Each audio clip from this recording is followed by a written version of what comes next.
They get a ton of them. They get a ton of days, extra days on the end of days. Hey, let's give you another day. It's been a week.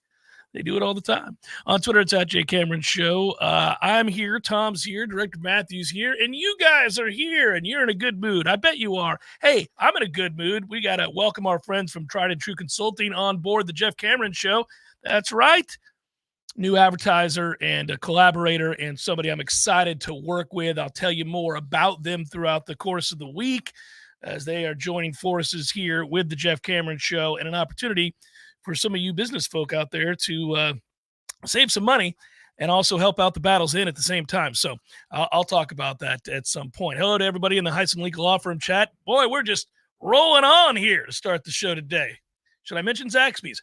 I will also tell you that I'm in a good mood because Florida State will start football practice again this week. We'll come back to it. Nice. It's good. I'm ready to watch more football. Feels like it's been absent in my life the last several days, and because it has. But it's a fun team to watch and learn about and grow with and figure out. So there's that. And then in addition to that, of course, we're down to our group here. We've got the teams that are left in the NCAA tournament. Shockingly, one of them is NC State. There was no evidence prior to the ACC tournament that anybody should have sprinkled pizza money on NC State to do a damn thing, let alone go to the Final Four. So it's bizarre. Baseball team wins over the weekend this series against Louisville and now sits at 22-4. And you know what? They're good. They're a good baseball team, and they're fun. I think more and more, like Tom, you and I talked about last week, I feel like that Clemson series is going to we're going to look back on it like an outlier with all the strange things that happen in those two games. In particular, those two games. Like, I can deal with the one ass kicking, that happens, but the other two were just bizarre. I think more and more you see this team, you realize they're pretty good. They're pretty good. And it is, oh, by the way, thank you, Nathaniel, April Fool's Day. My least favorite of every single holiday. It's not even a holiday, but April Fool's Day sucks. It always has sucked, and it still sucks. And it's because no matter how many times you tell yourself it's April Fool's Day, somebody's going to do something that startles you, shocks you, surprises you, and then you're going to remember a few seconds later, oh, wait, why bother? Why do we have to go through with it all? Why? Happened to me this morning at 6 a.m. over a cup of coffee. The Pirates Instagram account. Really? We're 4-0 to start the year. I'm really happy. You want to lay an April Fool's joke at my feet? 6 a.m. that half the staff is out for the year with injuries suffered against the Marlins? Had me reeling, Tom, this morning. And I went, you sons of bitches.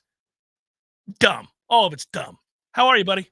I'm good. It's always weird when I have my first show in a different spot. Like, it feels great, but different when I sit down where Director Matthew is right now. And then it feels weird to be back in this office 1,000 miles away and doing the show. But there's a lot to go through this week. And the good thing is, for baseball's purposes, because it's been a hard NCAA tournament for me to lock in. I know it brings you back to your younger years. I bet you're feeling 25 again as you watch the 1983 NC State Wolfpack make their run. Just getting out of college as the 83 Surviving Advanced team was going all the way. But for me, baseball has been more of the thing.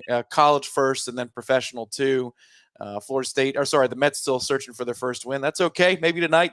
But you get 5 games this week. So you do get 2 midweek games followed by Boston College. And then next week you get Florida followed by Miami. So awesome stuff on the horizon here. Quantity this week for FSU baseball. Supreme quality next week for FSU baseball.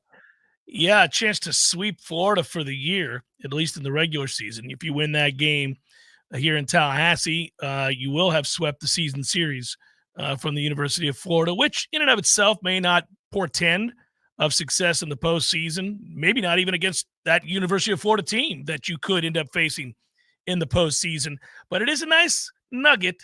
It is a nice indicator that you're much further along than you were just last year, 2 years ago, 3 years ago, right? It's happened very quickly. I know Corey Clark's piece on it on warchant.com is a good read, if only because, again, we're looking back at a disaster of a campaign for Florida State a year ago and Link Jarrett's first year, and now we see a team that is in the top 5 of the RPI and is a steady winning series against good teams and in a position that we think by season's end, certainly to be playing in regionals and the chance to maybe even win the conference. So it's exciting to see how quickly it can all happen as I just yank the mic out of my socket here and continue to talk like a pro's pro.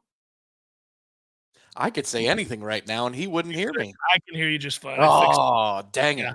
But it's amazing how quickly you can turn around. It's crazy what you're able to do with roster manipulation in all the sports these days. In all the sports, you could just revamp everything. And they did. They revamped a lot.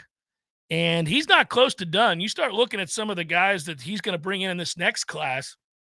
Tom, we got a first baseman out there they're looking at trying to bring in is 6'6", and a true first baseman at 6'6", buddy. No more overthrows ever.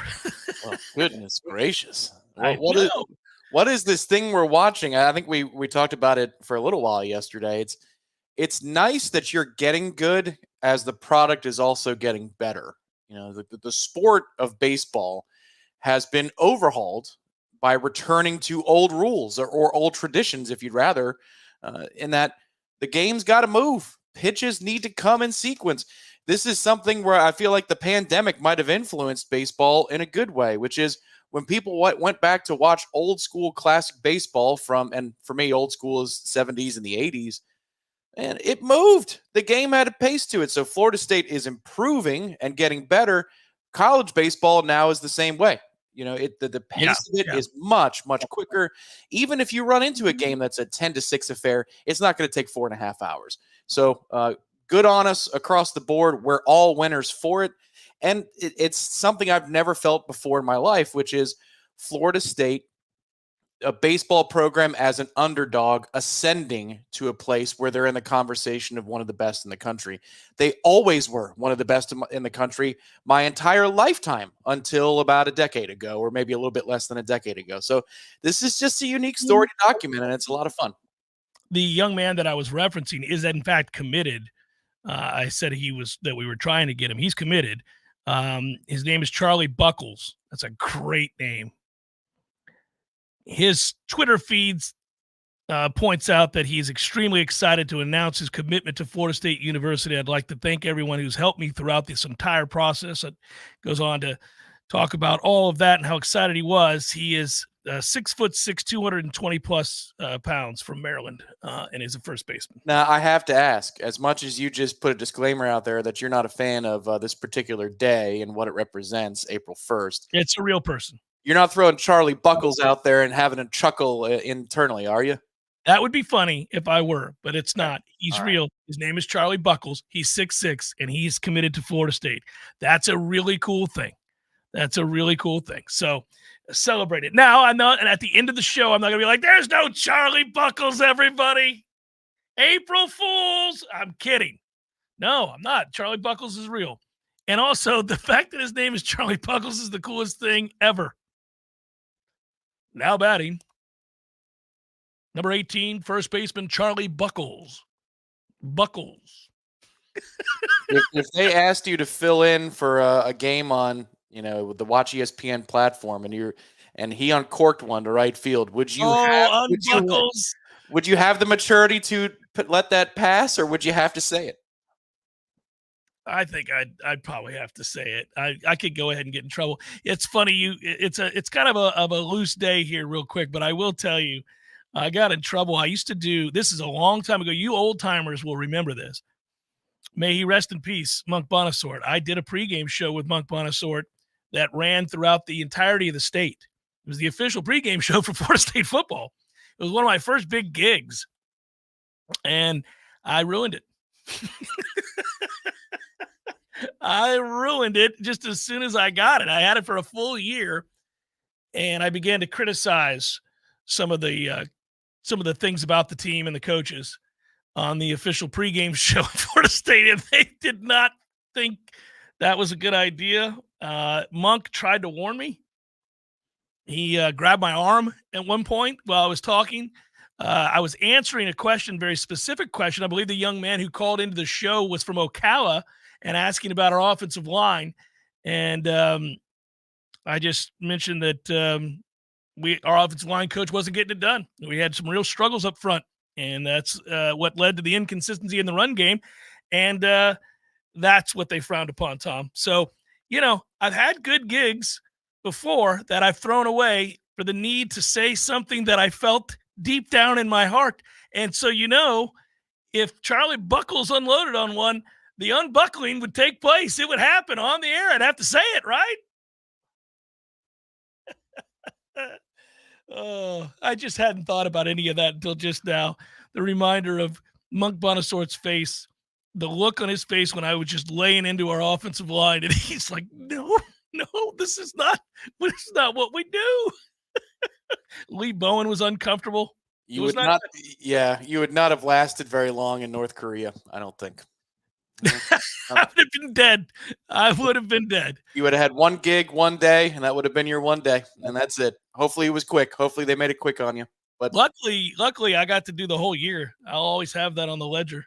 It's actually in one of the, I forget that year. It was must have been 90. No. It was been 2000, 2001, something like that. Yeah, I think that's what it would have been. I got to go back. I remember I have the media guide from that year, and it has me listed with Monk Bonasort. Like, I've still got this. That's a long time ago.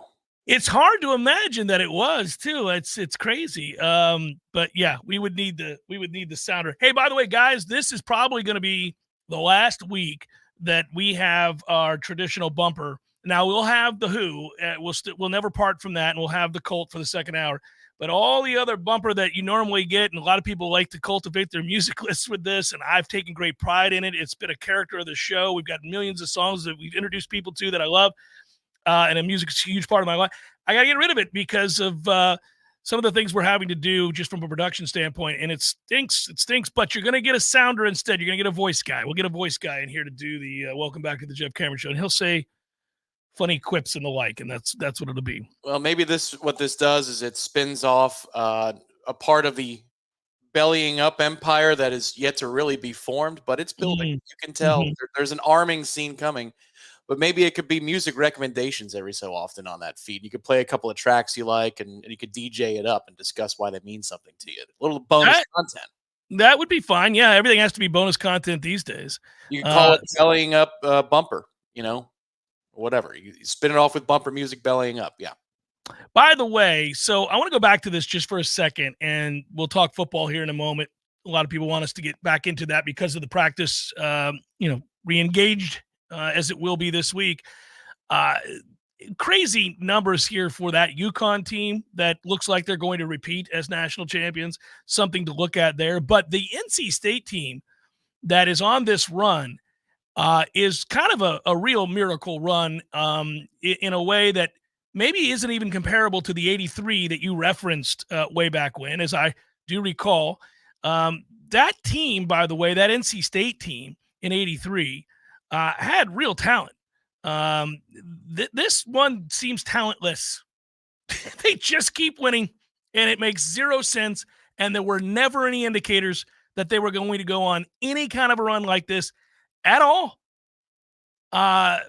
It's crazy. They in the regular season, to remind everybody, NC State went 17-14, 9-11 in the ACC. That was good for 10th place. No way anybody saw them flipping a switch in order to dominate the ACC tournament and now the NCAA tournament. When they came to Tallahassee, to the TLC-CC, it was on February 27th, Tom. I pulled this up. We won that game 90-83. It was our second highest scoring output in an ACC game for FSU. And we averaged 76 points a game. We scored 90 that night. We did anything we wanted, shot 60% from the field. We, by the way, the star DJ Burns that everybody's looking at, you know how many points he had against Florida State? 0. They would lose their final 3 games of the regular season going into the ACC tournament, I should say. And Kevin Keats was going to be fired. All of the talk there was it was over. And we figured once he lost to number 7 seed Syracuse in the second round of the ACC tournament, peace. Well, They struggled mightily to beat number 15 seed Louisville in the opening round, trailed by as many as 12 points in the first half before having to rally against that team who was garbage, beat them 94-85. And for whatever reason, that inspired them. That comeback against Louisville inspired all of which we see, because from there, they housed Syracuse, they beat Duke, whom they just beat again, and then also went on to win games against, Virginia.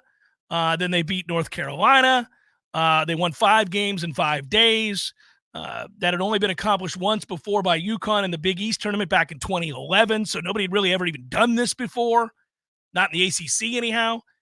And they've done all this amount of damage in all of these games. It's a 7-man rotation. They play 7 guys. How is this possible? This makes zero sense. It almost makes me dislike the tournament. It's dumb. They have no business. And I have nothing against NC State. Nothing. I don't care. I hope they win the whole thing. What do I care? I don't want UConn to win it.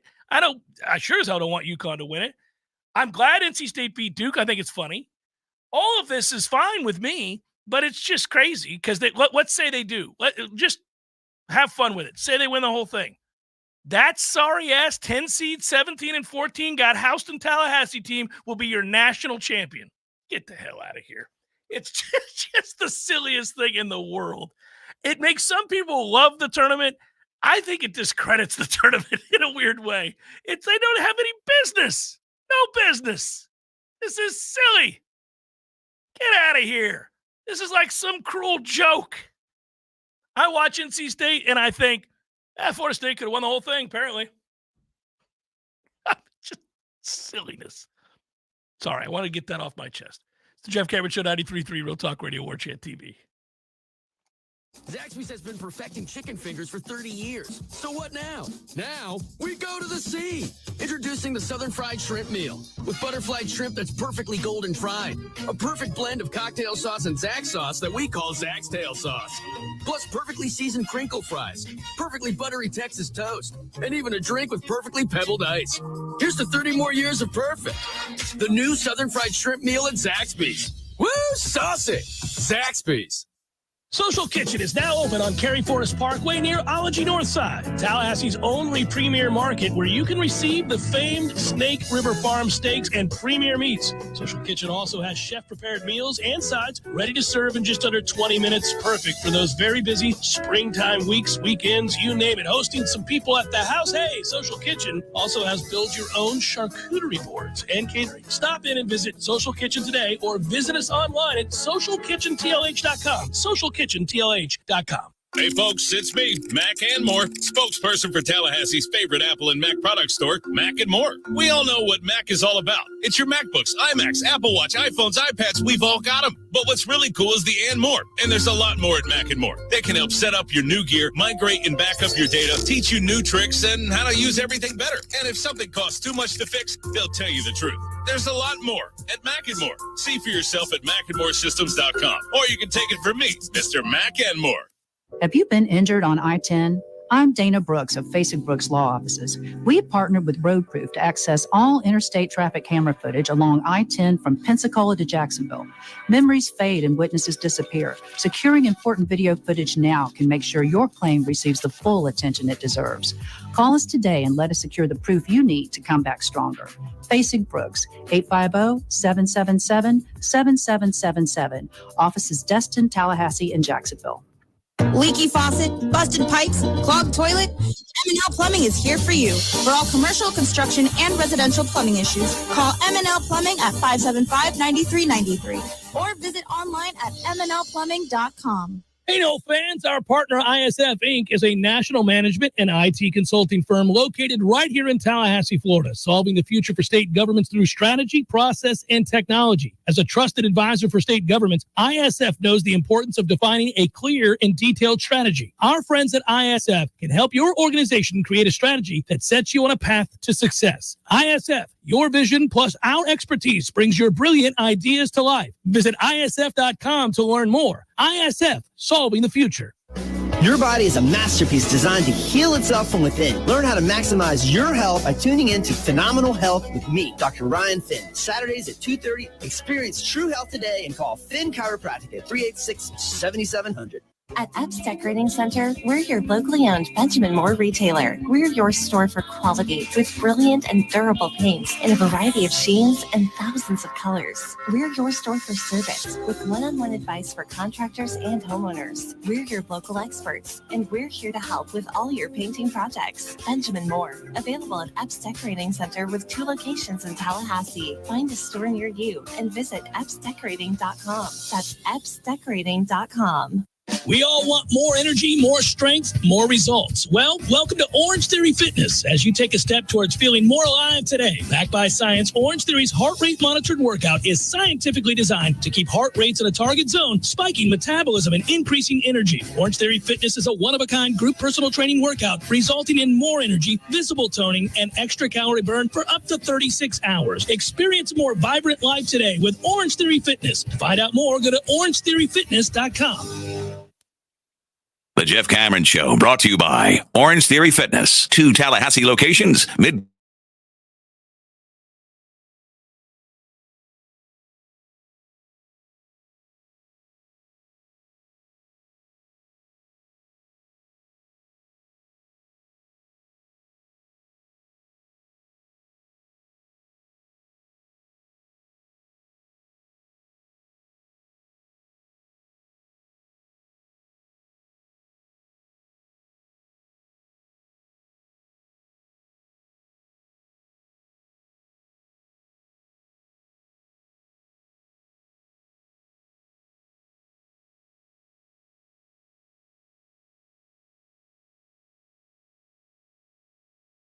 So it's a great day. It's a great opportunity to welcome in Tried and True Consulting. It's a payments and business solutions company. It's owned by fellow Knowles.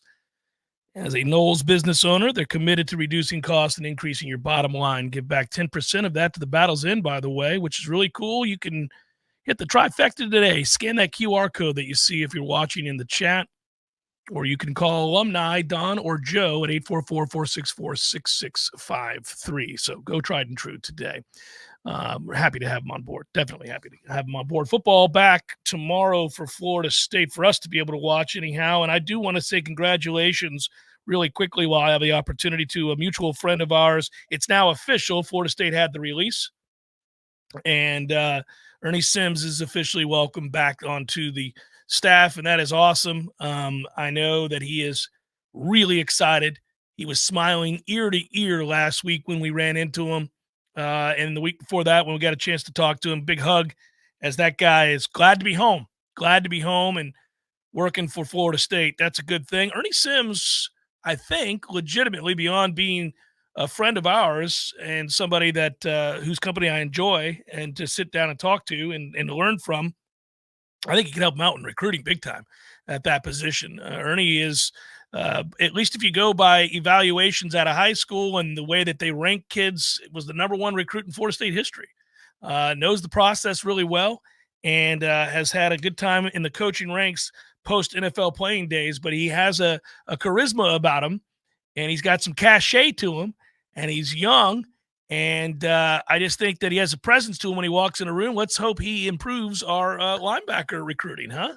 Well, there's nothing that Ernie hasn't done in terms of the recruiting process, the collegiate career, early NFL career that wouldn't be pertinent to this discussion, short of NIL, which is something that's new to everybody. So if you are talking to a high 4-star or 5-star or maybe number 1 recruit, he's like, I've been there.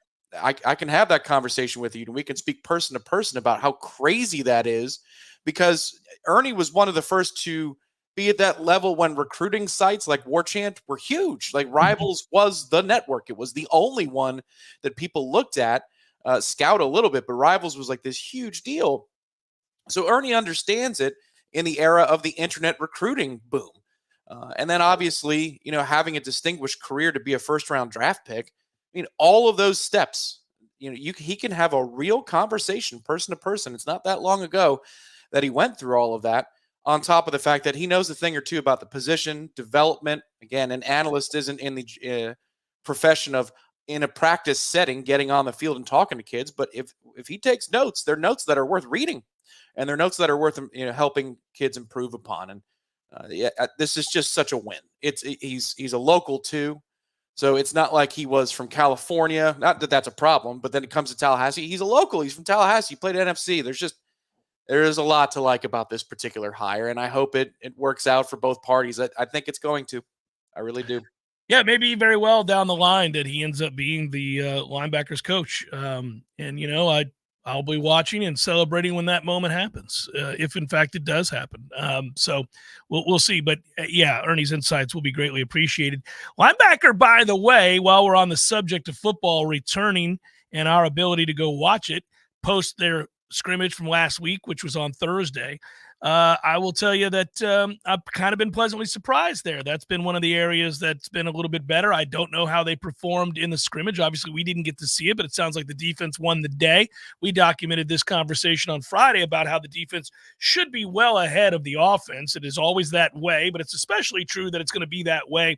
I think specific to this spring, I feel like this is going to be a defensively dominated spring football session because you have a new quarterback, you got new people who transferred in playing key roles, and this is a lot of adjusting to do when a quarterback is trying to learn an offense simultaneously with a bunch of new faces against a defense that I think has some real talent, especially in that secondary. Would not be shocked if that defense rules the day throughout spring. I don't know if any of those scrimmages are going to go great for the offense. They'll have their moments. I think they'll have their moments. There's a lot of talent there, and I think you'll see some incredible throws from DJ because he's got that in the arm. He's got a big arms. He'll make a few plays, but I don't think there will be offensive success with consistency this spring just because I view this as a major adjustment this spring. Yeah, no, I agree.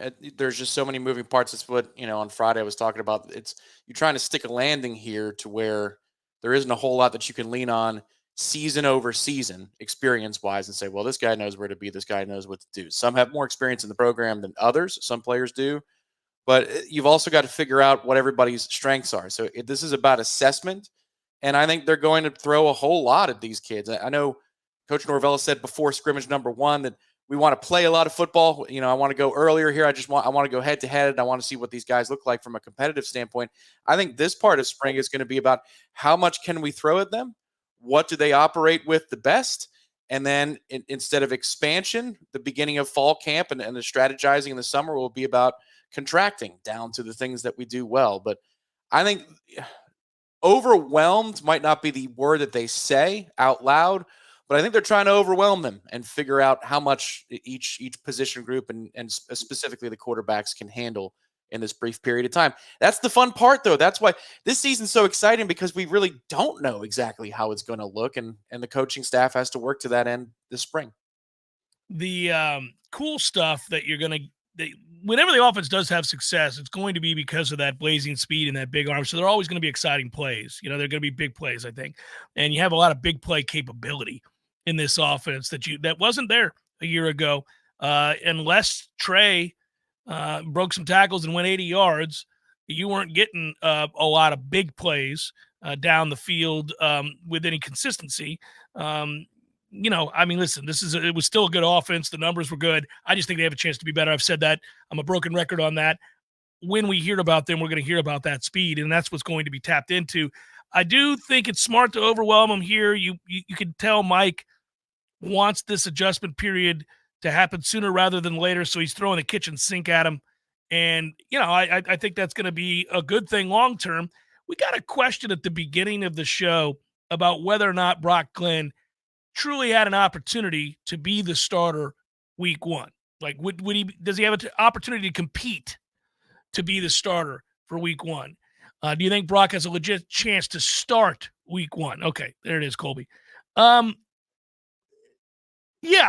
Listen, I'm not going to predict that. I don't think you brought in DJ to sit. I don't think DJ will sit. I think at the end of the day, DJ is going to win the job. He's played a ton of college football, and he came here to play, and I think he'll get those opportunities. But if you're asking me whether or not it's like a fair competition, like does Brock, if he plays great, if he excels, if he's clearly better than DJ, would they let him play? That's a great question. I don't know the answer to that. I'd like to tell you that it's a meritocracy, but I'm not sure that it is. I'm not sure that it's not. I don't know the answer because I think there are lasting ramifications to not starting DJU after you brought him in here. And, the transfer portal is ever evolving. That would be an interesting one. That would be an interesting development. I think it's a meritocracy in this case. You believe that if Brock is better than DJ, he'll start? I do. I think that's a long way away. And that's not knocking Brock Glenn. I'm just saying, I think if it's close, this is the other part of it. If it's 50-50, who wins? DJ. I think if it's 55-45, it's DJ. Probably so, because you're leaning on the experience. Correct. But if Brock outperforms DJ to the level that it's obvious to everybody, Brock's going to play. I mean, this is not like Jordan Travis if he had a bad fall camp where you'd say, well, I know what we've got in Jordan. We're fine there. We're going to continue to roll Jordan out there. This is somebody who's new to the program and who's new to the offense. Now, I know how this sounds, not trying to sow the seeds of controversy where there is none. Brock's not a bad football player at all. And, he looked a whole lot more comfortable in game 2 than game 1. DJU is the better football player. It would be a massive upset if that happened, in my mind, as we stand here today. But, I don't think this coaching staff is in the business of putting themselves in a position of not winning a football game or having a lesser chance to do so just because they brought in a one-year player out of the portal. I don't think the fix is... I'm not telling you that they wouldn't play him. I'm not saying they would never do it. I think he'd have to really win the job. Win the job, hands down, not close. He was the better player. If it were anything close, where even I could make an argument that Brock was better, but you could counter that argument, it would be close in debate, then they're going to side with the experience. There's just no doubt they will. And so therefore, it's highly unlikely. Brock, it's almost like a heavyweight fight that goes to the cards. You're not going to win on decision. You got to beat the champ. You got to knock the champ out. And that's kind of the way I would view this, is that DJ would be like the incumbent. In the spirit of the question, legit chance, I would say not right now, because to me, he's got an outside shot. He's a dark horse competitor for winning the starting job, but a legit chance, like, you define your terms. To me, legit chance says 15-20% shot that he's the starter in week 1 just because he outplays DJ. I don't think he's got 1 in 5 chance of doing that. No, I don't know if it's 1 in 10. I think DJ is going to be your guy, and so it would be a stunner, but it would be good news for the program if Brock ascends that quickly. I think it would be a great problem to have. It's just, I don't think it's very likely. By the way, the Battles Inn has partnered with Collectible Exchange to allow fans to purchase Doak Campbell Stadium bricks, seats, and signs.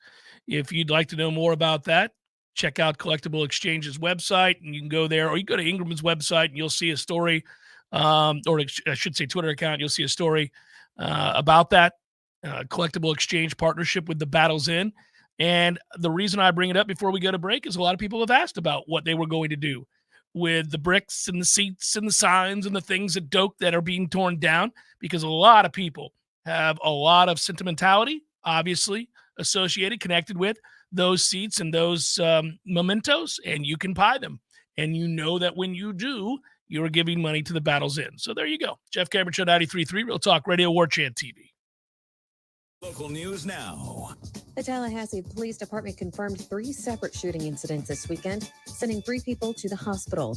Officials confirmed a person was shot in the area of Jim Lee Road near the Jack McLean. Attention, Florida. Are you a victim of an auto accident? We introduce our live chat sponsor, Hyson Lika Law Firm, dedicated to representing injured clients statewide. If you've been in an accident, call Hyson Lika Law Firm at 813-803-0733 for a free consultation. Remember, there's no cost to you unless they win. Your interests come first with Hyson Lika Law Firm, the name you can trust for justice. Call 813-803-0733 now or visit HysonLikaLawFirm.com. Hyson Lika Law Firm, your advocate in times of need. With your Real Talk 93.3 local news update, brought to you by Macklemore Systems, Tallahassee's go-to Mac store. Check them out online at MacklemoreSystems.com. This is meteorologist Paul Trombley with your Real Talk 93.3 weather update. Cloudy skies with a few peaks of sun this afternoon with a high of 81. Southerly winds 8 to 15 miles per hour. Lows around 63 with fog tonight, overcast skies. Daytime highs approaching 84 with fog in spots. Early tomorrow, cloudy skies expected. This report is brought to you by the Lawn Johns. For all your landscaping and lawn care needs, visit thelawnjohns.com. Right now, it's 74 degrees. Did you know metal roofs' survivability far exceeds that of traditional shingle roofs? It's time to consider a metal roof from Metal Roofing Sales of Tallahassee. We provide the best quality, least expensive material and accessories in the area, as well as material pickup and delivery. Our painted panels qualify for the City of Tallahassee's low-interest Energy Star loan program also. And don't forget about our veteran law enforcement discount. Give Metal Roofing Sales a call today at 536-9123, 536-9123. There he is. Haven't seen this guy since, what was it? Oh, shoot. U2 at the Sphere in Las Vegas, baby. Hey, how about that, man? Wasn't that fun? Good show. Good show. Everything about it. Nearly perfect. Nearly perfect. I had everything I could possibly want. I wanted one thing, couldn't find it, and I looked everywhere. No Cubans. What do you mean? No Cubans. There was Cubans. No, I didn't see any Cubans. Dude, no. I'm sure there was Cubans there. I mean, you know. No. I walked around. There was a moment right before the show. I thought, got to find some Cubans. Nothing. Dude, there's Cubans. There was Cubans. I'm sure there was Cubans. In Las Vegas? In Las Vegas. No Cubans in Vegas. There's Cubans in Vegas, man. Eddie, there were no Cubans. Chef. The sandwich. There were no Cuban sandwiches. You're Cuban. Of course I know there were Cubans there. Oh, the sandwich. Yeah, no, there probably wasn't many there in Vegas. No Cubans. No, not yet. Gordo's, bringing the flavor and flair of Cuban food to Tallahassee since 1996. The Jeff Cameron Show is a production of the Warchant.com Multimedia Network. Check out Warchant.com today for the latest news inside Florida State athletics.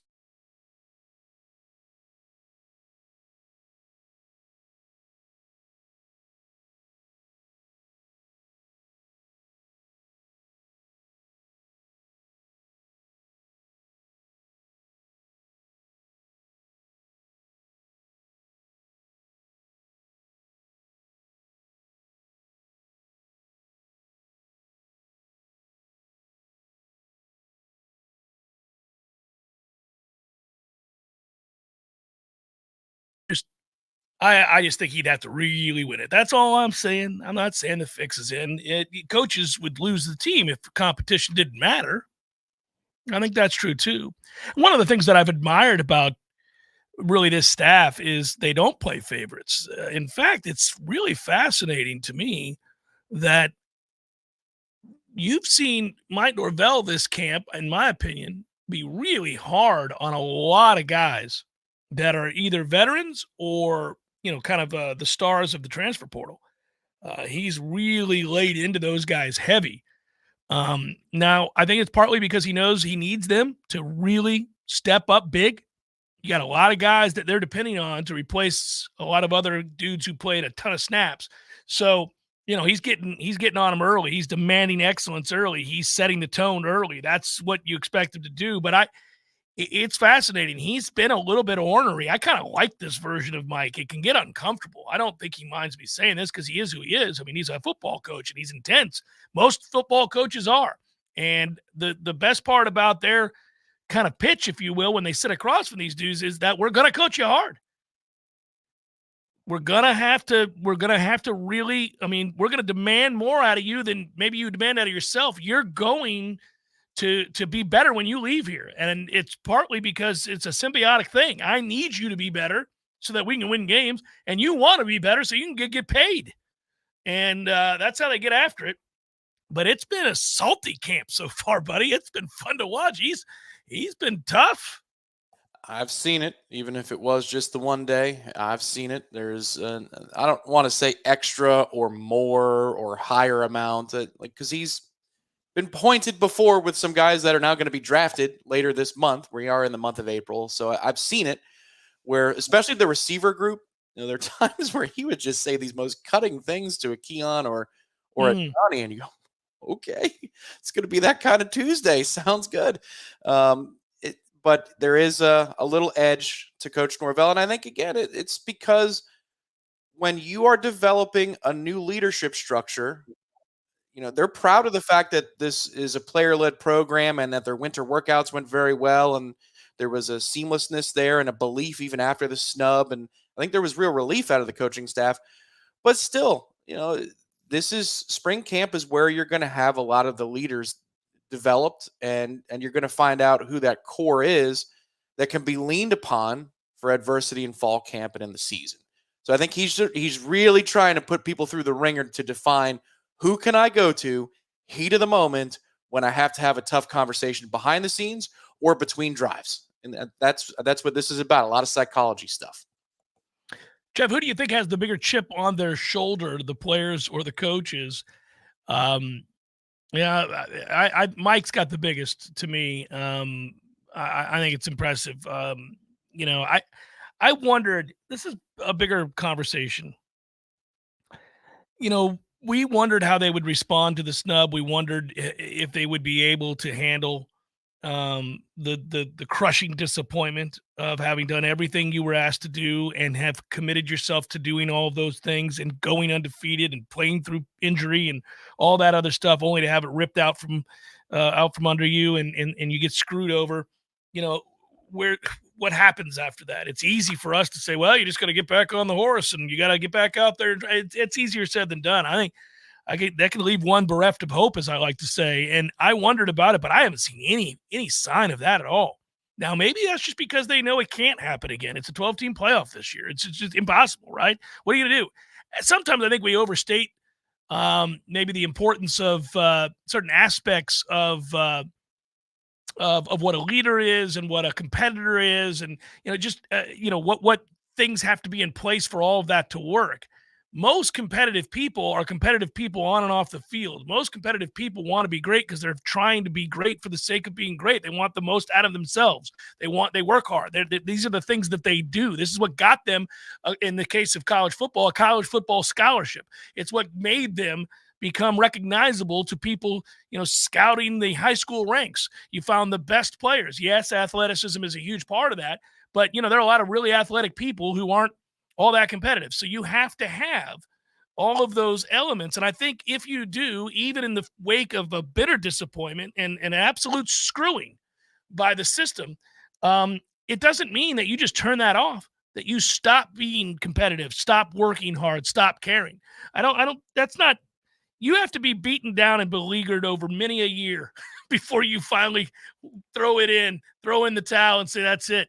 I mean, I think if anything, maybe, just maybe, we're seeing in this spring practice of guys that are motivated, maybe not by the snub necessarily, but just further evidence that there's a lot of work to be done and there's more to get out of this career of theirs while they're at FSU, and that includes winning a championship. And it's not gonna happen if you're still wallowing in self-pity based on the things that occurred at the end of last year. There is no self-pity. No, there is no wallowing. There's only intensity. And there's only, this is the other part of it, is you're managing a team last year that had a lot of returning players and the anchors of the program, the transitional players were all coming back.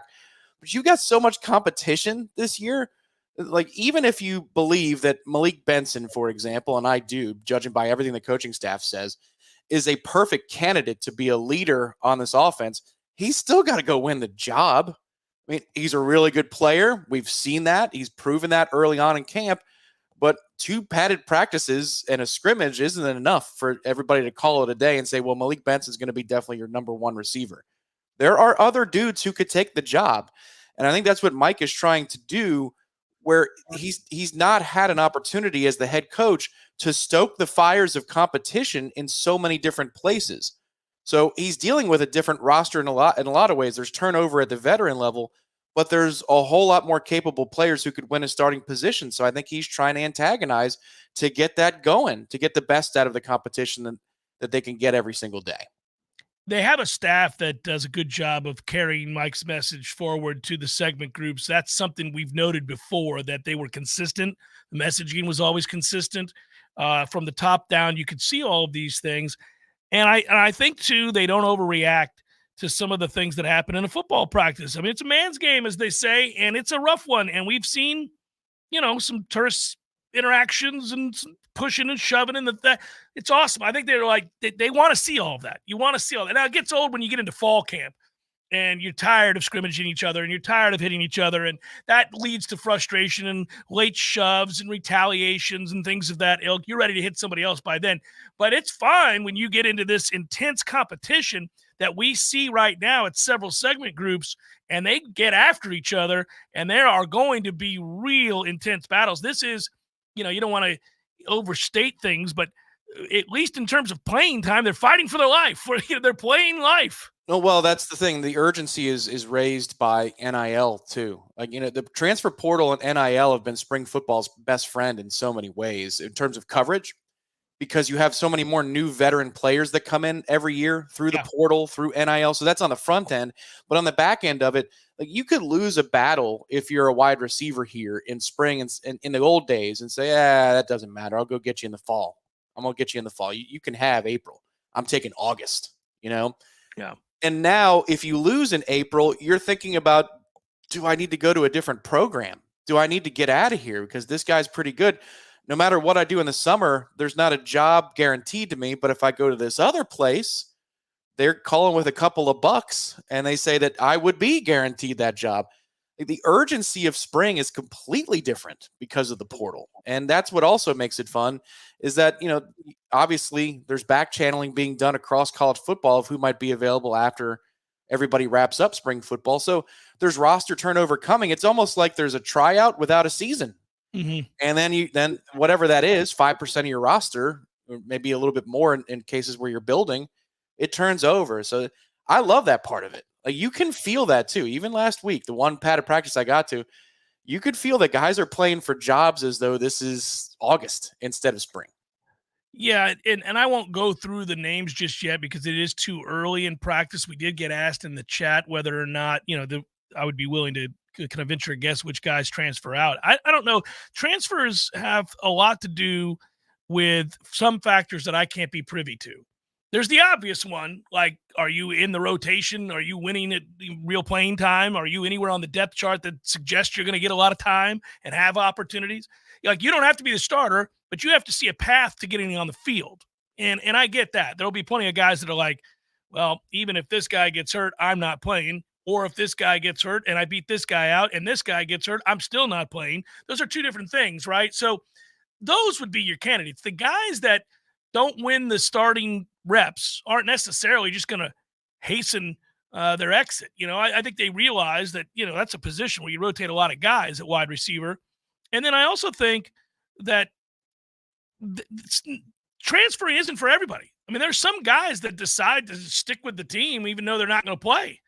That they love Florida State, they love their teammates, they love the coaching staff, they love going to this school, they want to be here. So I can't know what's in their heart. Some guys are mercenaries. They come here to play football. They want to play football. If they're not playing football, they're going to go somewhere where they can. But not everybody's that way. So I don't know. There are guys you're like, why is that guy still here? Redshirt Junior's got no chance of playing. Well, I don't know. Maybe he loves it. Maybe he really loves being here. Hey, we've all been on Florida State's campus. Doesn't suck, does it? I mean, it's a hell of a place. It's tremendous. The campus has been so consistent over the years, despite a lot of facelifts, College Town existing where it was a dirt lot, a bicycle shop, and the warehouse, for a long period of time. And now it's not a dirt area, bicycle shop in the warehouse, but it's the new mecca of where kids live on campus. Those were ice cold, delicious Guinness, weren't they, at the warehouse? My goodness. Those were the best in town, not named Corner Pocket Bar and Grill. At the warehouse. Corner Pocket didn't exist way back when. So I used to go there and get my Guinness, and it was fantastic. And it would continue to be excellent in that department. And yet, as Florida State has risen to top 25, top 20, I mean, they put out the PR notes every time that the university climbs to this different place in the U.S. News and World Report's rankings. Academic requirements or not, it's been a remarkably consistent campus. It's been very good, very good. Noticed that the other day. I was going to practice and just thought, look at the consistency still. Despite all the changes that Tom alluded to, the consistency's there. It's all around you. Lost decade, nothing. No lost decade around when you're just going to the quad or you're going to the union. Oh, my goodness. Yeah. You have to tastefully. It's like when you go to the baseball games and you just go Noles. Go Noles, everybody. Go Noles. Everybody knows. Every man knows the code. Hey, here's the thing is we got to get more comfortable with this being a two-way street. My wife often says, God bless baseball pants. We're at a college baseball game. Right. This goes both ways. Let's just stop the charade. Yeah. Well, I mean, I don't know if this is, an overwhelmingly great place for women to go to school to see men. I don't know. Maybe it is. You'd have to ask around. I do know the other way is without a doubt. It's a great place to go to school. Hour number 2, forthcoming. Stay with Jeff Cameron Show 93.3 Real Talk Radio, Warchant TV.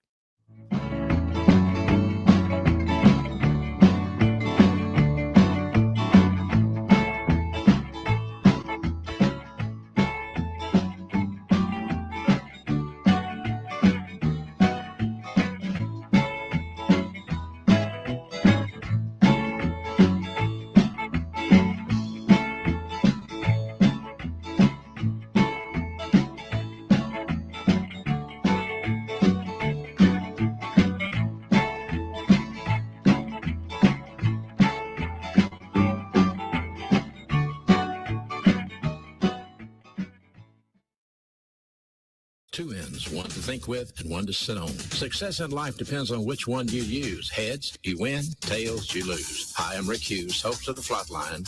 Heard every Sunday morning here at 7:30 a.m. on Real Talk 93.3 Tallahassee Real Talk Station. Come join me 30 minutes of motivation, inspiration, and some education as I seek to reveal God's plan by teaching 10 unique problem-solving devices. Every Sunday morning, 7:30 a.m., 93.3 Real Talk Tallahassee.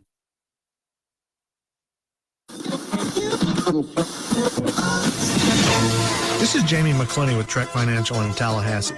Despite the highest global interest rates in almost 2 decades, inverted yield curves, conflicts in the Middle East, and 3 of the largest bank failures in U.S. history, equities and bond markets have posted stellar returns for 2023. The Dow Jones, the NASDAQ 100, and the Russell 2000 all reached new highs as markets rallied on the expectations of Fed pauses, Fed easing, and Fed bank bailouts. Markets are going to do what markets are going to do, but a clearly defined risk management protocol can help to mitigate large drawdowns in your retirement nest egg. If you're concerned where all this might be headed, call me at 850-900-5200 and let's talk about ways to mitigate the risk in your portfolio. Make Jamie your first call for that second opinion. Investment advisory services offered through Trek Financial LLC, an SEC-registered investment advisor.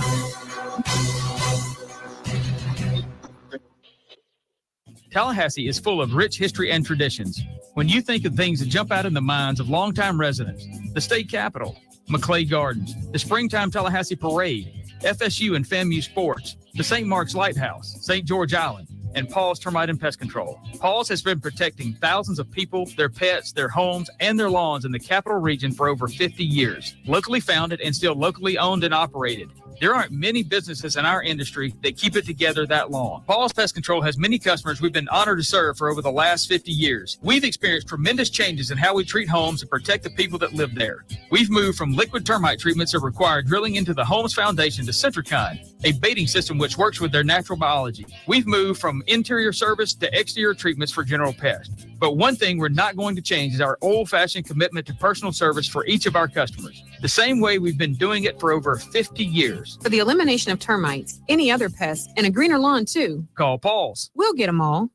There's fun to be had every night at the Corner Pocket. Take home prizes on Trivia Tuesdays and Beer Bingo Thursdays. And kickstart your weekend with Martini Fridays. Plus happy hour runs every weekday and game day specials every time the Noles take the field. Watch all the best games at the Corner Pocket's Vegas wall, featuring 560 inches of flat screen TV heaven. Oh, really? The best food, the best drinks, and the best place to watch all the games. Tallahassee loves the Corner Pocket.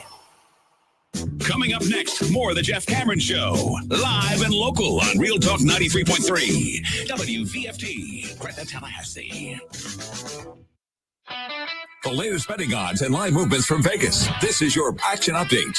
Now here are your latest lines from our guys in the desert. Tampa Bay Lightning have won 3 straight and 8 of 10. They're a $1.92 favorite at Amalie Arena today against the Red Wings, plus 160, 6.5 flat. The total, Rays minus 205 with the White Sox today, 900 at Guaranteed Rate Field. The Rays at Tropicana Field, $1.18 favorite against the Rangers, minus 102, 8 over the total.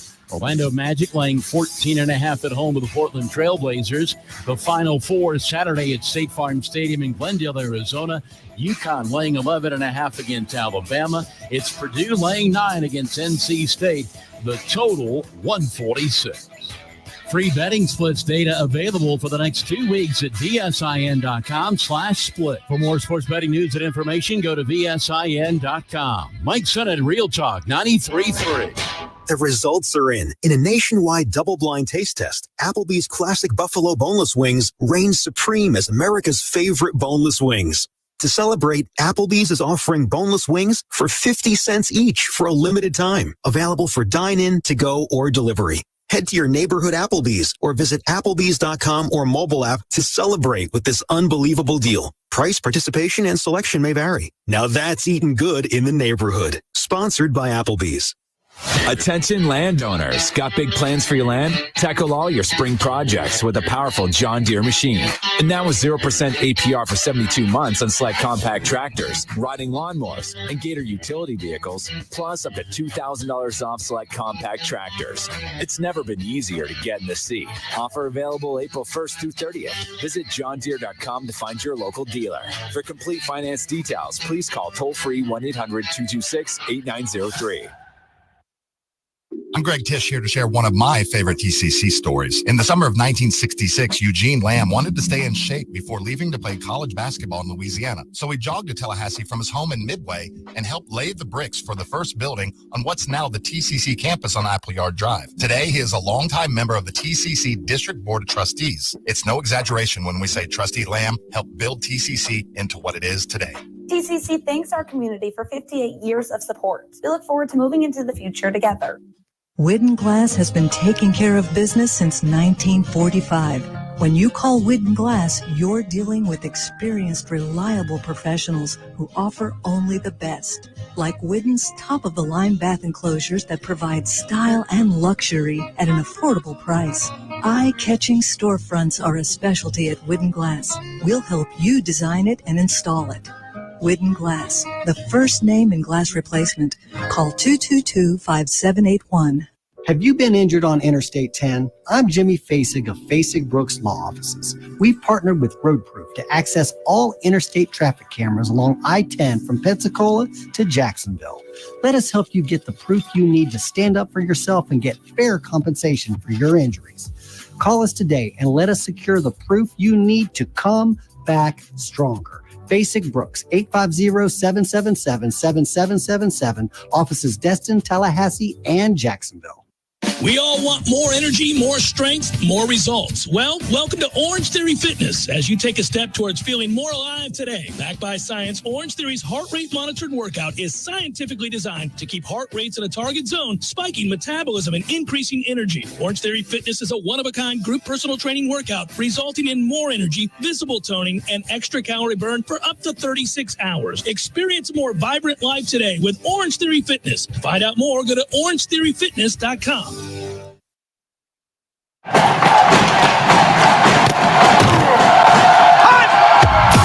Broadcasting live from Florida's capital city, this is the Jeff Cameron Show, brought to you by Orange Theory Fitness on Real Talk 93.3. Now, stop what you're doing and listen closely. It's time for the Jeff Cameron Show in 5, 4,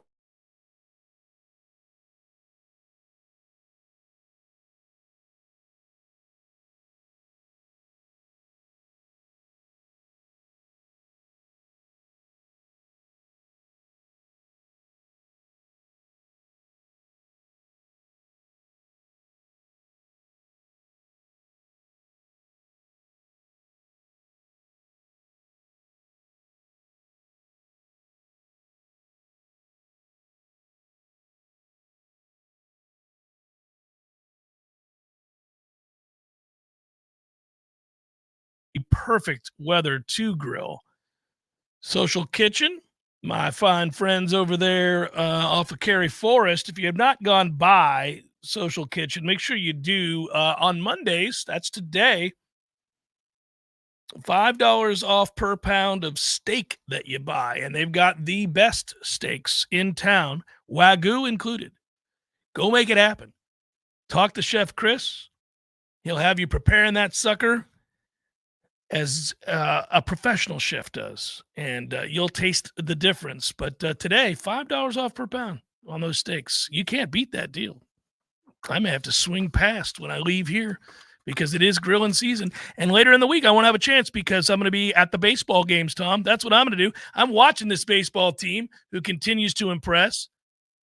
Bounce back from a particularly ugly performance in the one loss over the weekend in which they booted the ball around to the tune of 4 errors. Came right back, didn't let it affect them. They have a lot of resilience. That's what they have. And I'm going to cough so you can whistle and you can turn off my mic. There you go. So here's the most important thing down the stretch here for the Stanley Cup playoff run. You know, it's a battle for that second wild card spot between the Detroit Red Wings, Philadelphia Flyers. You didn't whistle. You just went straight into the hockey talk. That's right. That's right. I wasn't messing around this time because last hour you lost your headset. I was like, oh, I could talk hockey. But it's over now. Don't worry. Tampa's in a good spot in wild card position 1. That's what's good. I know they are because I saw them win again over the weekend against the Islanders. So that was nice. I also watched the Pirates sweep the Fish. Yeah. Couldn't help but notice the Pirates start 4-0 on the season, everybody. You thought I wouldn't mention it? You thought I would just do the subtle wear of the cap? No.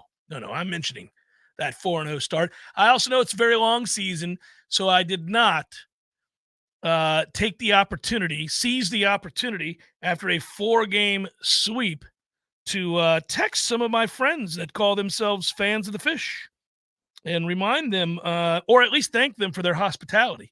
I did not do that. I hope they got to watch all 4 wins of the Pittsburgh Pirates. You're potentially watching a playoff team.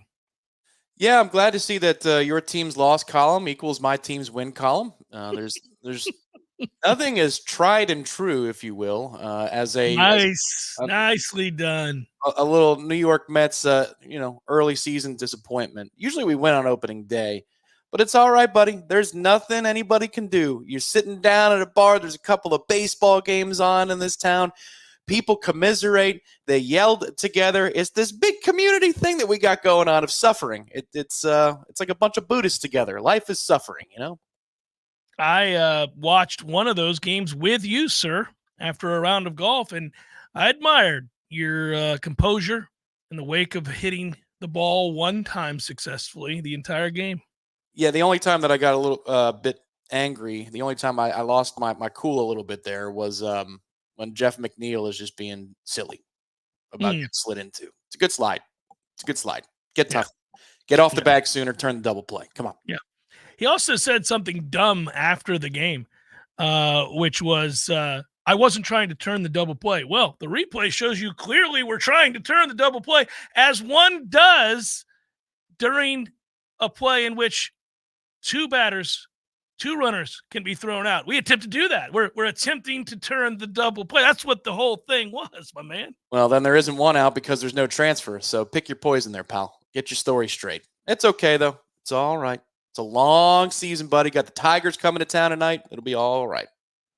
Better be. I selected them today in a parlay of sorts, if you will, and I'm very, very excited about that. I had the opportunity to analyze said matchup. Feel good about the Mets tonight. There we go. Let's go. Need you to get off your asses. Start doing a little something here. The season has started. Let's go. We're all playing out here. Let's go.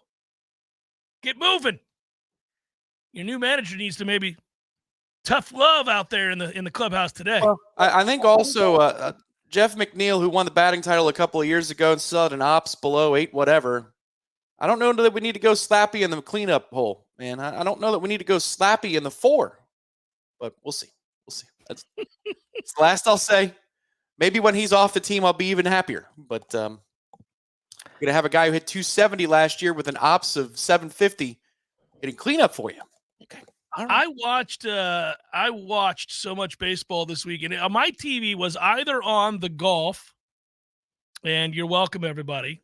If you paid attention last week, you know that I had Mr. Yeager to go ahead and place. I actually bet him 4 ways. I bet him top 20, top 10, top 5, and to win. I love the Hard Rock app, and I had a lot of fun with that. That came in, and you know what? That's why you usually grab 4 or 5 guys. You say, I kind of like Thigala. Well, if Thigala is puking on himself, you can turn and say, hey, you know what? Thigala's not getting it done, but it's a good thing I took Steven Yeager as well. Woohoo! That's how you do this. You find 4 or 5 guys. It's a tournament. It's a golf tournament. It's tough to win. It's tough to pick a winner. I happen to pick the winner, but not many people can. So you have to go through these things and deal with your losses, but you try to make up for it elsewhere with top 20s and top 10s and top 5s. It was a banner weekend for yours truly, thanks to the Houston Open there. So that was nice. That was nice. And then I'll parlay that into some wagers for baseball tonight. I'm not telling you to do that. I'm not paid by the Hard Rock app. I'm not. This is just me talking out loud because I'm an open book about these things. But I am saying that you got to be responsible. Be responsible if you are going to engage, and listen to this show weekly because I'll give you golf winners. That's what I do. I'm just giving you golf winners. I had a lot of people on the Twitter feed over the weekend, Tom, say thank you. I appreciated that. Okay, so the Houston Open Forever Today was sponsored by what company? Do you remember? Valero. Well, that's the Valero Texas Open, but the Houston Open used to be sponsored by a certain gas station company. Shell. Yeah. Shell. Yeah. All right, so here's a question. And the Shell's Wonderful World of Golf. Remember that? Which do you remember earlier in your life? Shell's Wonderful World of Golf or NC State's last Cinderella run into the Final Four? I remember NC State's last Cinderella run into the Final Four, their only Cinderella run in winning the championship. I remember the game against Phi Slamma Jamma. I watched it happen with my mother and stepfather, and we jumped around the living room as Valvano searched for somebody to hug right at Wittenberg. Oh, that's a long way. He got it on the dunk. Well, because the Wonderful World of Golf began in the 60s on television. So I wondered if you got roped by your grandfather into watching some of the Shell's Wonderful World of Golf as a kid. No, but one thing that does stand out is when they run the replays in the off season for the Golf Channel, they'll run like some of those, and it's hilarious. Like when you watch, you're like, who was watching golf in 1972? You can't, the technology's so poor, you have no idea where the ball is. You're just watching 2 people go for a long walk. That's all you're doing. You got no chance to recognize what club's in his hand, whether or not he made good contact. The volume's terrible. You don't see it land. There's no overview. It's just a dude talking to another dude on a long walk. It's hilarious. I watch it occasionally just to hear what they're saying and some of the great announcing teams from back in the day, but you can't see anything. It would have been awful watching golf back then compared to now where they got the laser tracker and everything else. And you can see exactly, spin rates, distance carries, landing spots, it's amazing what we get now. That's like it's the conversation you have with Link Jarrett and Coach Micah Posey regarding TrackMan's technologies, release points, spin rates, velo, all that kind of stuff that helps with a pitching laboratory like Florida State has over there on Mike Martin Field, Dick Howser Stadium. And kids, this is a prerequisite. If you don't know the answers to these things or you don't have methods, I'm not coming to play for you. Well, I want to bring this up. You bring up a good point here. Mike is doing a good job right now with this staff because they were shook. And you saw him, obviously he and Link and this coaching staff have had to do a really good job of making sure that they have confidence and they have stuff. We know that, but you can lose confidence and thus stuff becomes, sort of useless if you don't believe it and you can't locate it. So it's interesting that it didn't take long for them to get back to where they were prior to that Clemson series, pitching well and kind of being a catalyst and a reason for some victories as opposed to along for the ride with a great offense, which is what this is. This is a great offense. But, I think an interesting discussion and things to watch, and I'd like to talk, we'll get an opportunity in the course of the year to talk to Link again, talk to Micah again, I'm sure of it. But, there's this endless pursuit for speed, for MPH. There's just endless pursuit. Velo, Tom, as we like to say, just endless pursuit for velo. And spin rates and always looking for certain numbers.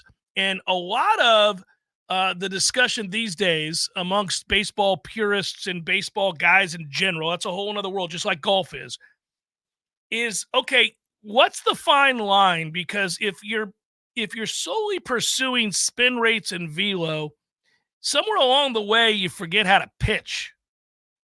Somewhere, you're just pursuing these numbers on a screen, and you don't know how to pitch. And this thought that, okay, there were guys back in the day, now you watch relievers do this now. Most relievers come in and they throw as hard as they can because they're only going to be out there for an inning. And they know it, and they're throwing as hard as they can. That's all they've got. And we know there's direct correlation to lower ERAs with the faster you throw. So if you throw 102, you miss more bats. Your ERA goes down. That's great. Some people suggest that you're losing the art of pitching, though, the understanding of how to set guys up. The Greg Maddux of the world, right, are gone, right? These guys that didn't throw hard but knew how to pitch. Or guys that understood that I'm going to be called upon and my value is that I can give us 2 to 3 innings. Well, if I'm going to give you 2 to 3 innings, I can't be in an endless pursuit of velo and spin. I've got to pick and choose when I ratchet it up and dial it back, and I've got to really know how to pitch. And we're talking about the game taking a huge step forward, and it is. It was fun to watch again this weekend. We had a lot of game times that were 2 hours and 15 minutes, 2 hours and 12 minutes, 2 hours and 37 minutes. And the generation of low attention span brought on by gadgets like a cell phone, etc., you have to cater to that. I know certain movies do and documentaries do, and in sports do in some ways. But I would be interested to see like where we end up 5 to 10 years from now if you shrink staffs and you have more guys that understand how to pitch. It's kind of, I've heard Jeff Passan have this conversation. Give credit where credit's due. He's written about it in a book called The Arm, which came out, I don't know what that was, 2018. But it's fascinating to think about watching all of that play out, because I think in college, when I watch this staff, these guys are getting a better grasp, Tom, and this is where I'm crediting Micah. This is a long-winded point. They're doing a good job of teaching guys, I assume, how to pitch. Like, understand what you have, understand your stuff, and how to pitch. Because it can't just be about rearing back and throwing as hard as you can every single time. No, well, and there's another element to it that was introduced last year in the pro game, and obviously it's more and more common. You see it now, the giant clock at Hauser Stadium. The pitch clock doesn't allow you the recovery time to go pace around the mound, pick up the rosin bag, point at the shortstop, point at the left fielder, give a thumbs up to the bullpen coach, wave to the dugout, get back to the mound, step off the mound, get back on the mound, throw over to first. There is no 3-minute wait or in truth, 90-second wait between pitches when your arm is gassed. You got to go. And in college, it's mitigated a little bit because these arms are younger. The player, the athlete is younger, so the recovery time is better. But that still matters. That's another level of stamina that pitchers have not had to show for a long period of time. There's the max effort arm part of it, but then there's the mental sharpness, the acuity to within 25 seconds, get back in there and be dialed in. The cool thing about this team that doesn't have anything to do with spin rates, that doesn't have anything to do with velo, and I've said they've had good stuff till I'm blue in the face. To your point, they've got battle. They've got a lot of battle to them. They're sandpaper, man. They are humiliated in an era where kids don't like to be posted negatively about on social media, and it crumbles them if they're 17, 18, 19 years old. These kids are humiliated out of the bullpen at Clemson. And they come back and they give you 7 shutout against Florida. And then they pitch well again this weekend, really well, top to bottom out of the bullpen when you consider the fact that you lost a game because of 4 unearned runs that your starter surrendered, but it's not really true. The 4 unearned runs aren't credited to Jamie Arnold's ERA.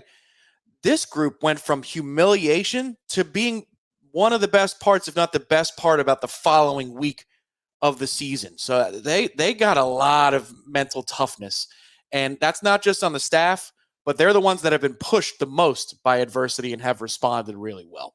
Yeah, it's fun to watch. I love seeing kids bounce back. I'm older now. It must be the dad in me, but I really do like watching these young men go from, oh man, this is all falling to pieces. It's hard to watch. I don't know if these guys are going to end up being the Achilles heel of this baseball team, which is really loaded from a lineup standpoint, or are these guys going to even be serviceable? It turns out right now they're pretty damn good. So that's fun to watch, those kinds of turnarounds. By the way, attention Florida, if you're a victim of an auto accident, of course, we have a wonderful live chat sponsor named Heisen Legal Law Firm. They can help you out, dedicated to representing injured clients statewide. In fact, if you've been in an accident, call Heisen Legal Law Firm at 813-803-0733 for a free consultation. There's no cost to you unless they win. Your interests come first with Heisen Legal Law Firm, the name you can trust for justice. Call 813-803-0733 now or visit HeisenLegalLawFirm.com. Heisen Legal Law Firm, your advocate in times of need. Offices, Tampa. Media are always looking for a reliable car repair place in Tallahassee. Well, I know a guy. It's actually two guys, and their service is super. My work schedule loves that they're open till 5 on Saturday. Everyone on the staff is professional. They treat me right, and they work on all makes and models. They even bring free snacks to the waiting area. And my fave, there's a big window, so I get to see my car's progress. Oh, I forgot to tell you who. It's on Mahan Drive. It's the Kraft Brothers Auto Dealerships. That's right. You can count on either of our dealerships, Kraft Nissan or Infinity of Tallahassee, to treat you right. We staff certified master technicians and genuine factory parts. You'll feel welcome when you meet Debbie McClanahan at Infinity or our service director, Bob Ramhofer at Nissan. They're just good people, and they can and will answer any questions you may have. Plus, we have totally upgraded our Nissan service write-up area with an indoor climate-controlled and easy-to-navigate layout. In this month's service special, buy 3 tires and get the 4th one free. Kraft dealerships on Mahan Drive in Tallahassee. A cup of Joe, Java, brew, go-go beans, brain water, liquid lightning, wakey juice, whatever you call your cup of coffee, you're missing out if it's not Grassroots Coffee. At grassrootscoffee.com, you'll find an easy way to order the best roasted coffee beans available. It's very simple. Choose the blend you want and how you want it ground, and the bag you receive will have the date your beans were roasted and packaged on it, all written by hand and signed by the roast master himself. You'll know that's as fresh as it gets. You can get Grassroots outside of your house also at some of your favorite restaurants in town. Next time you're out to eat, try asking for Grassroots Coffee by name, because there's a good chance they will have it for you. And if you own a business, Grassroots Coffee has options to stock your break rooms with all the productivity powder your team needs. Plus, like some other options that you'll find at work, Grassroots Coffee actually is a part of our community. Get to grassrootscoffee.com today and get yourself a treat. Some locally owned, locally roasted, and locally loved Grassroots Coffee. The weather is unpredictable and can cause issues around your home. Weston Trawick provides commercial, residential, and industrial electrical wiring services, yearly inspections on fire alarms, portable generator sales, and so much more. With 24/7 emergency service and repair, Weston Trawick will be your calm in the storm. Give them a call at 514-0003. Weston Trawick. Professional electrical services day or night. Visit online at westontrawick.com. Give your business a facelift with a modern, consistent, creative brand overhaul from Curiosity Marketing Group. These days, it's not enough for your business just to have a standard website or a Google listing to reach your customers. Your business needs to stand out with eye-popping branding, modern web development, and strong marketing. And it takes a team to pull it all together. Words and websites matter. At Curiosity, we make the most of yours. Find out more at curiositymg.com. I used to fight almost on a daily basis working on my business website. I'm a pretty smart guy, but I could never get it to function the way I needed it to, and I was losing customers because of it. That's when I called Curiosity Marketing. They listened, they understood, we collaborated, and in the end, they delivered beyond my highest expectations. Now, I can barely keep up with the work. They say the future belongs to the curious, and now I'm excited about the future of my business. Find out more at curiositymg.com. We all want more energy, more strength, more results. Well, welcome to Orange Theory Fitness as you take a step towards feeling more alive today. Backed by science, Orange Theory's heart rate monitored workout is scientifically designed to keep heart rates in a target zone, spiking metabolism and increasing energy. Orange Theory Fitness is a one-of-a-kind group personal training workout resulting in more energy, visible toning, and extra calorie burn for up to 36 hours. Experience a more vibrant life today with Orange Theory Fitness. To find out more, go to orangetheoryfitness.com. The Jeff Cameron Show is a production of the Warchant.com Multimedia Network. Check out Warchant.com today for the latest news inside Florida athletics. That's Warchant.com.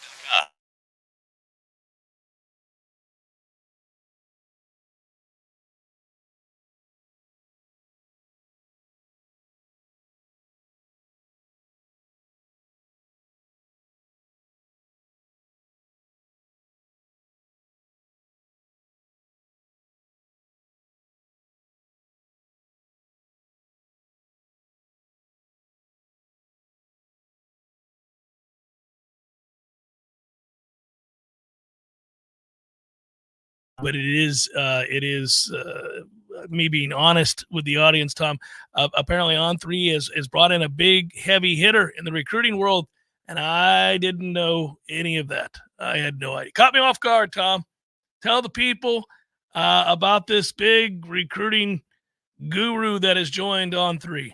Well, as you know, the On3 network makes RPMs, recruiting prediction machine forecasts. They sure do. They don't drop the crystal balls, and that's what Wiltfong was doing for a long, long time, was dropping the crystal balls. And when he did so, it was typically take it to the bank. As much as it is, he is going to come over here to do that for us. That is correct. So the national recruiting coverage now is anchored by Steve Wiltfong, Chad Simmons, among many others, as part of the Warchant. It's a runaway, Tom. This is not a competitive game. It's fair to say that. Sure. I mean, this is like UConn in the tournament, just beating people by 40. Maybe UConn women circa 10, 15 years ago. Yeah. I think there's enough margin for error with what's going on in this weird tournament this year. I know you got numbers to that end, but yeah, it's another day where Warchant only gets stronger as the parent network will have more top analysis from national people who are dialed in, and it's more than just recruiting. Wiltfong is good in the portal as well, so good stuff. $1 to try it. $1. It's $1. Yeah, the UConn team. I was reading one of several articles today about how that group, a year after producing one of the most dominant championship runs in men's NCAA history, they go to the Final Four right now on an even greater hot streak this year.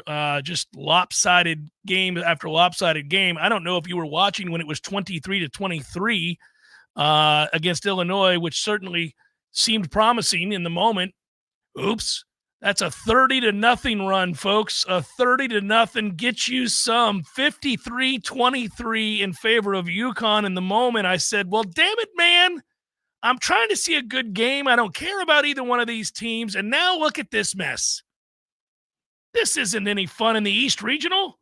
This is an ass beating.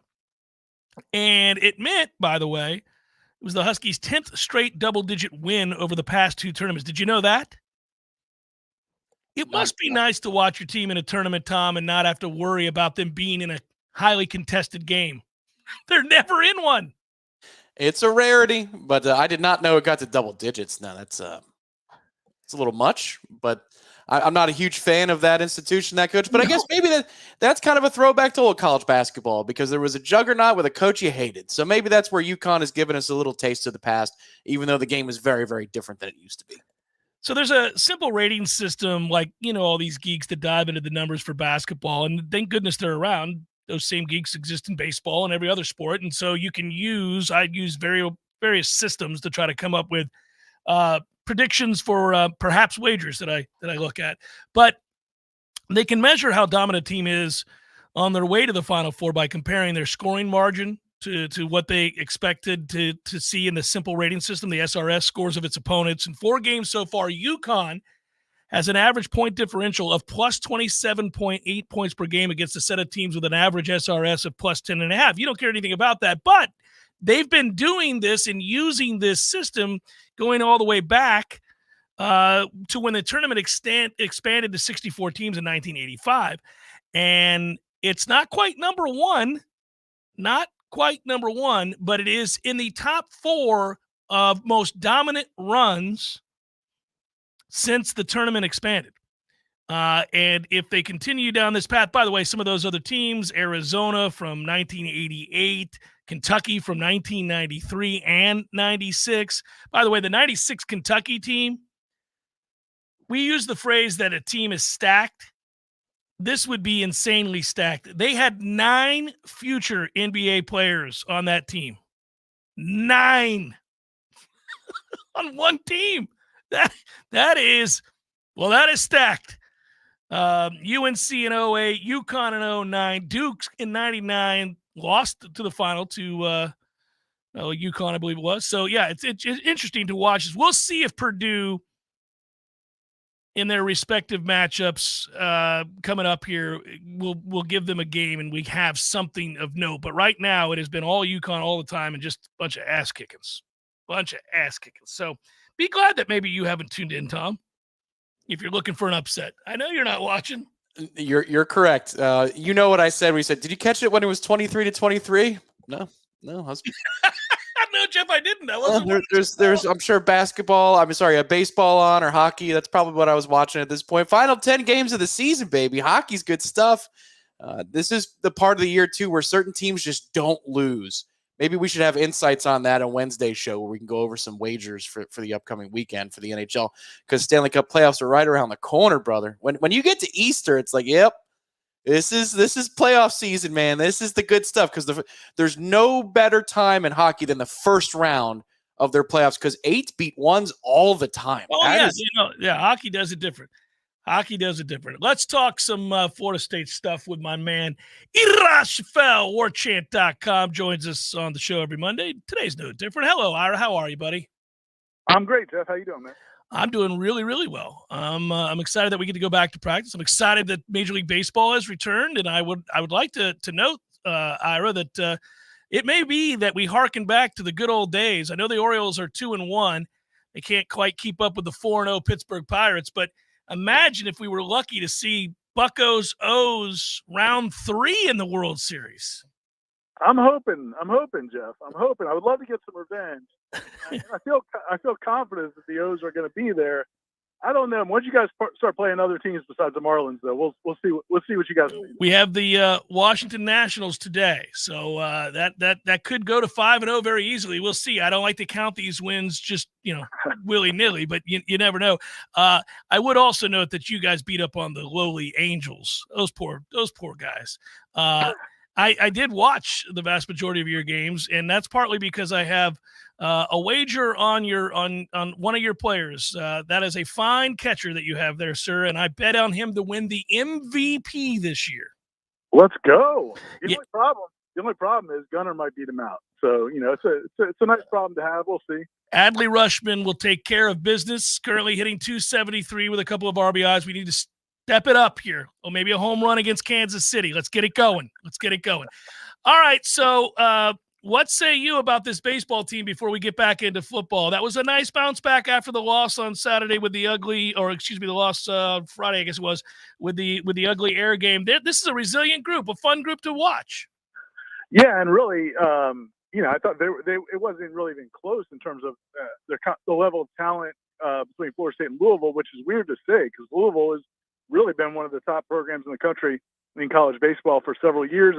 And the one game Louisville won, Florida State really gave them the game. Made some errors in the field, didn't have a great approach at the plate, but then, like you said, came back the next day and really played well.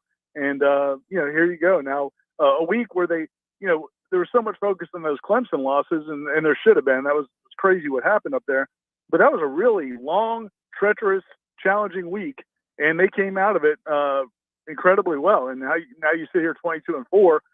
Going into another run of games that you have a good chance of winning. Yeah, I like this team, and I think they're really good, and I think they're only going to get better. I know that they're adding, if you look at down the road, we won't get into recruiting, but they got a big first baseman to commit, and he's 6'6", and you just look at how quickly Link's been able to flip this roster and instill this mentality that they play with. That's a lot of fun. I saw where Corey wrote an article over the weekend on Warchant.com for those that want to go read it. I love one of the things that he noted in there, that going back to Hauser is feeling like, well, first of all, a lot of people are doing it. And secondly, it's a lot like it used to be. Like you walk in there expecting greatness. That's the way it should be here. And this team may not be World Series great, but I don't know, maybe they are. Well, and it's not just the number of people, it's the types of people. we kind of would make jokes every once in a while, for in the best of nature, best of intention. But when during some of those down years, you had the diehard older Florida State baseball fans who have been coming to games at Hauser forever, don't have a whole lot on their social calendar, Jeff. No. And they would still make it out to Hauser. But you lost a lot of the students. You lost a lot of the younger families, and they're all back now. I mean, it is packed on a regular basis now at that stadium, and it's a good environment, and it's going to be fun to watch. It's going to be really fun to watch the Gators come in here. And that, when you talk about flipping the roster, there's nothing that speaks to that more than just looking at what this team looks like on the field, person for person, against that UF team, and what it was for the last 10 or 15 years. I mean, it really wasn't even a rivalry, and now it's at least a rivalry, and Florida State may have taken command, and they can go for the sweep. So it's pretty remarkable what they've done. What are you looking forward to when we get back out there watching practice? Obviously, we did not have the opportunity, nobody did, to see the scrimmage. Sounds like the defense won. That's not shocking. We know that defense is ahead of offense. I think they'll especially be ahead of offense in this spring because of all the new faces and a quarterback learning a brand new system. Just stands to reason the defense would be way ahead. But what are you most looking forward to as we get back out there this week? Yeah, I think more focusing again on DJ Uyunglele, just because now he's got 5 or 6 practices under his belt. I mean, it's not fair to judge him early in spring, but I think as the spring goes on, we'll get a better feel for how he's adapting to this offense, and I still have real high hopes for him and what he's going to do under Mike Norvell. But I think another big thing is the linebackers and running backs. There's been so much attention on the receivers and DBs because they're easy to see in the first few days before pads, and then there's a lot of good competition there, a lot of new faces, especially at wide receiver. But I think the running backs and linebackers, the more they play 11 on 11, I think we'll get a better feel of, is DJ Lundy really taking that next step, which it sounds like he had a really good scrimmage. Is Sean Murphy ready to step up as a potential starter? Justin Cryer, I think we all like him. Yep. How does he develop? And then, running back, what do we see now that they start playing? We'll start seeing more 11 on 11 and things like that. So I think it's going to be fun to watch. Does Roydell or Kazaya or Tofili, or do any of them kind of separate themselves from the pack? So I think those are some of the things I'll definitely be looking out for.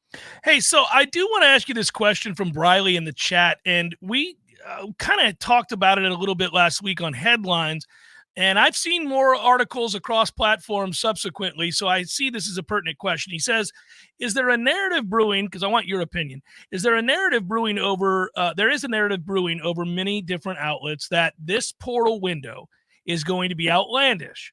Does the Warchant staff have any insight into the truth of this insinuation? And should we expect something crazy in the spring window, arrival or departure?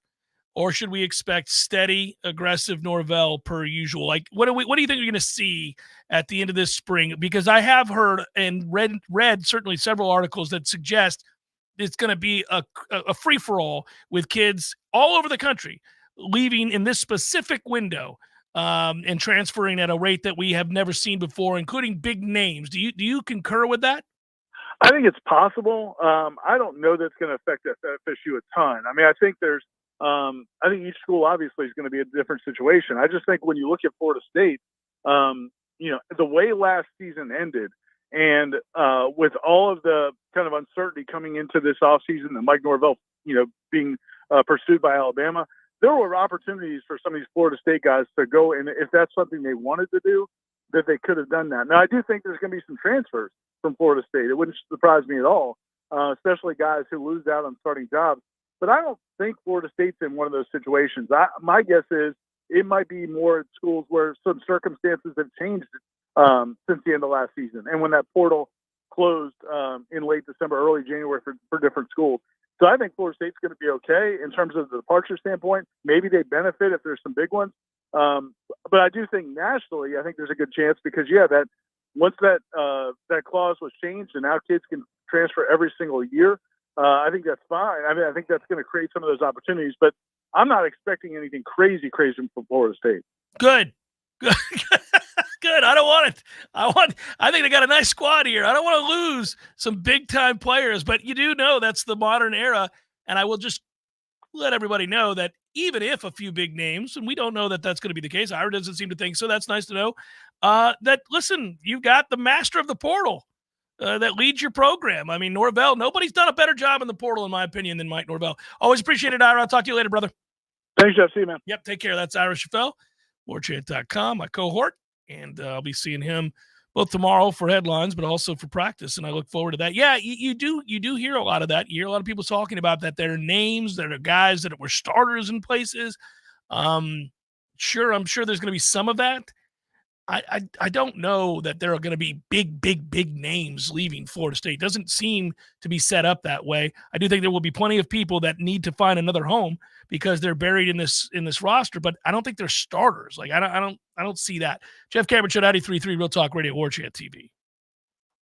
News now. Tallahassee police evacuated several homes for just under 2 hours out of an abundance of caution while executing a search warrant on the west end of the capital city overnight Saturday at the social 2700 apartments on West Pensacola Street. TBD shared word of evacuations at about midnight, and at about 2 a.m. that area was cleared and all evacuees were allowed to go back into their homes. A TBD watch commander said he could not share more details at this time. It is unclear what prompted the heightened law enforcement presence or the search in the first place. The Tallahassee Fire Department confirmed an overnight fire at the site of the former Gremlins building, the 1100 block of South Adams Street. Firefighters responded around 12:30 Saturday morning to heavy fire coming from the building that quickly spread to nearby buildings. No injuries were reported. Gremlins closed its doors in 2019 after more than 100 years in business. The state fire marshal's office is investigating the blaze, and the cause of the fire is still being determined. This is Rachel Lene with your Real Talk 93.3 local news update, brought to you by Macklemore Systems, Tallahassee's go-to Mac store. Check them out online at MacklemoreSystems.com. This is meteorologist Paul Trombley with your Real Talk 93.3 weather update. Cloudy skies with a few peaks of sun this afternoon with a high of 81. Southerly winds 8 to 15 miles per hour. Lows around 63 with fog tonight, overcast skies. Daytime highs approaching 84 with fog in spots. Early tomorrow, cloudy skies expected. This report is brought to you by the Lawn Johns. For all your landscaping and lawn care needs, visit thelawnjohns.com. Right now, it's 74 degrees. Hey, no fans, our partner ISF Inc. is a national management and consulting firm located right here in Tallahassee, Florida, solving the future for state governments through strategy, process, and technology. As a trusted advisor for state governments, ISF knows the importance of defining a clear and detailed strategy. Our friends at ISF can help your organization create a strategy that sets you on a path to success. ISF, your vision plus our expertise brings your brilliant ideas to life. Visit ISF.com to learn more. ISF, solving the future.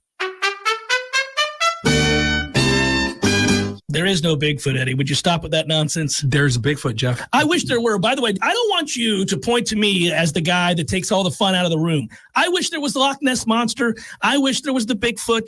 I wish there was the Chupacabra. All the things. They're all mythical except for the Bigfoot. The Sasquatch. The Bigfoot? The Bigfoot. There's big feet. There's lots of them. So, like, different breeds, like different kinds. There's like families. There's different families. And, so there's if they're in the snow, you call them a Sasquatch or the Yeti. Right, yep, and then here in Florida, that's a skunk ape, and but never heard that one. By the way, why do you think it's real? We would have found them by now. They're the hide and seek champions of the world. Nobody finds the Bigfoot. But I think you believe in Bigfoot. I do believe in Bigfoot. You don't believe. I believe in Bigfoot. Don't tell anybody you believe in Bigfoot. I would go look for Bigfoot, but he scares me. Gordo's, bringing the flavor and flair of Cuban food to Tallahassee since 1996. The Jeff Cameron Show, brought to you by Orange Theory Fitness. 2 Tallahassee locations, Midtown on Thomasville Road and Northside in the Village Common Shopping Center. Online at orangetheoryfitness.com.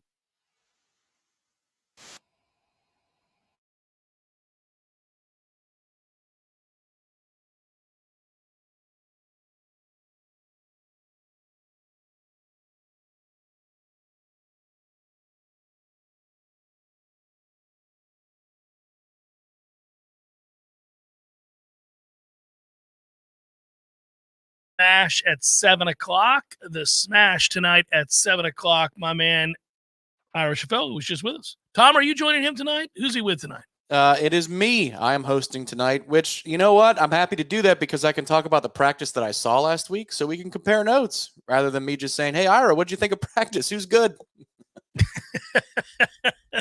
Well, that's tonight at 7:00. So tune in, Tom and Ira.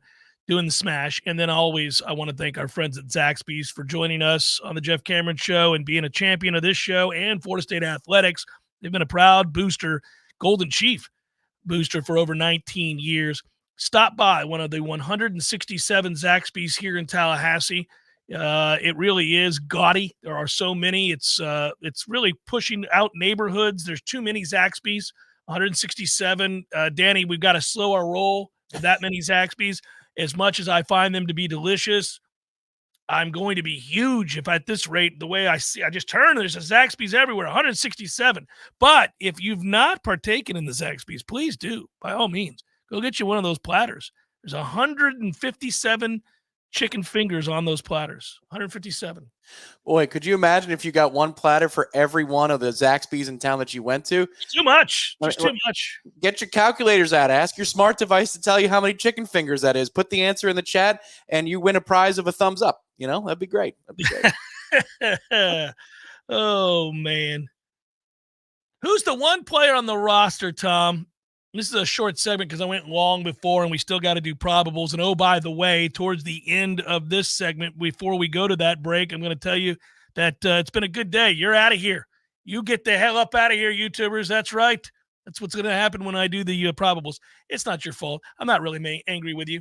It's that it's the music. It's the music. But don't worry. We're working it out. Who's the one player on the roster that if they were to announce they were transferring, in the spirit of that question that was asked by Briley, that would devastate you? Well, it would be the most obvious candidate in a discussion of a wild, wild west, and that would be Daryl Jackson. Yeah, that's a good one, Tom. That is a good one. I thought I was going to beat you, but you got the right answer.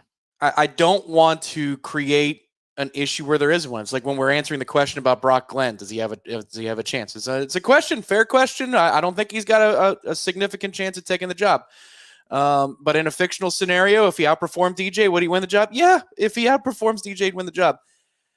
In this case, just because of the history of two of our defensive tackles, I will always hold my breath, whether there's a national story or not about a firestorm of activity in the transfer portal. Just every month that goes by and we don't hear anything weird out of the camp of two of our stud defensive tackles, I'll be happy for that reason. So I think it's interesting. Brett wrote, what if DJU announced he was transferring? I'll be honest with you. I'd be more devastated if Daryl Jackson announced he was transferring. I think Brock would be all right. I mean, listen, would I lower my expectations a notch because DJU left? I would. I would lower the expectations a little because you're going to go through growing pains as a new starting quarterback. Brock Glenn would go through these growing pains. He really has not had a fair opportunity, given that he was thrown into the mix last second and just all that stuff that happened.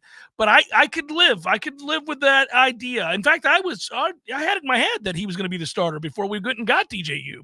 And I was okay with that. I felt like that was still going to be a 10-2 type team. But I'll tell you what, if you lose Daryl, you're not terribly deep at defensive tackle. Like there's not an overabundance of defensive tackles out there whooping ass. You got a stud in Daryl Jackson. It just seems like if you lost one, you'd lose both. So, and again, I'm not trying to create anything where there's nothing. It's just, how can you not be a human being and have seen what's gone on the last 2 or 3, the last 18 months or so, and not at least just go, everybody good? We good here? Because he does seem the happiest he is on the practice fields the happiest he's been since I've seen him come here to Tallahassee. And it's not like he was ever pouting. He just looks like he's in a very good place. So hopefully he believes that too. I agree. YouTubers, goodbye. Let's plant the spear on credit card processing costs and put more money back into your business. For 15 years, Tried and True Consulting has been helping businesses increase their bottom line and maximize revenue. Scan the QR code or call fellow Knowles, Don, or Joe at 844-464-6653. Schedule your kickoff call today. Make it happen. By the way, they'll contribute 10% to the Battle's End when you sign up for their services. Jeff Cameron Show. Come back with probables in a moment. 93.3 Real Talk Radio, Warchant TV.